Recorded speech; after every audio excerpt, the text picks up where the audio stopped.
আচ্ছা আচ্ছা, কুকিল আসবে সময় হলে। কথা তো বলতে চাই না, না বললেও পারি না। আমার বোন বলে সব কথা যে আপনার কাছে ভালো লাগবে বিষয়টা এরকম না। বিষয়টা কেমন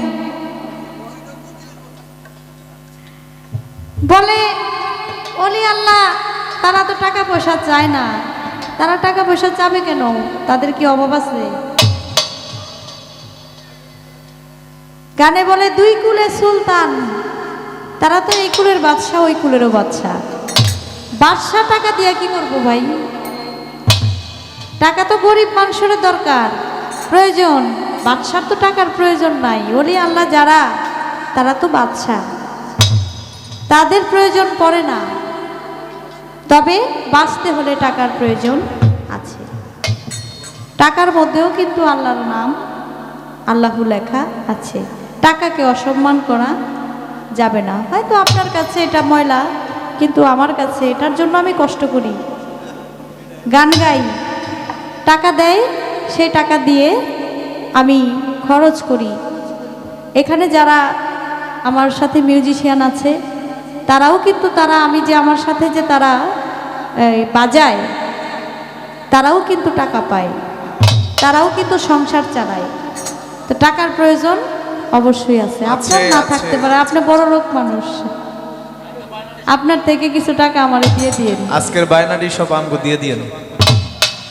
তবে শুনেন, একটা কথা বলি আপনাকে, টাকা আসে টাকা যায়, টাকার গরম কিন্তু সবাই সহ্য করতে পারে না। পারে না। টাকা আসে, টাকা দিয়ে আল্লাহ পরীক্ষা করে, আবার টাকার গরম কিন্তু সবাই সহ্য করতে পারে না। পারে না। টাকা ময়লা হোক আর যাই হোক, ধরে রেখেন, কাজে লাগতো। যাক, কোনো কথা নাই। আর কয়টা বাজে? অনেকগুলো গানের আদেশ আছে। আমি চেষ্টা করব সেই গানগুলো, আমরা দুজন শিল্পী মিলে গানগুলো করার জন্য। হ্যাঁ, আকাশ দেওয়ান সাহেবের দুটি গান, হ্যাঁ এটাও আছে। আমি গাইবো আপনাদের গানগুলো, সময় আছে তো অনেক। এই স্টেজে না পারলে আরেক স্টেজে গাইবো। তবে আপনারা একটু ধৈর্য সহকারে শুনবেন। মানে আজকে রাত্রের মধ্যে আর কি, আমি যে কয়টা গান, আমি 3টা গান ভাগে পাবো। 3টা গানের মধ্যে যদি আপনার গানটা নাও থাকে, পরের মঞ্চে যখন আবার আমি দাঁড়াবো তখন গান করে দিব ইনশাআল্লাহ, চেষ্টা করব। তো একটা অনুরোধের গান, আগে ঋণ মুক্ত হই 500 টাকা দিয়ে আকাশ দেওয়ান সাহেবের একটা গানের কথা বলেছে, সে গানটা গাই।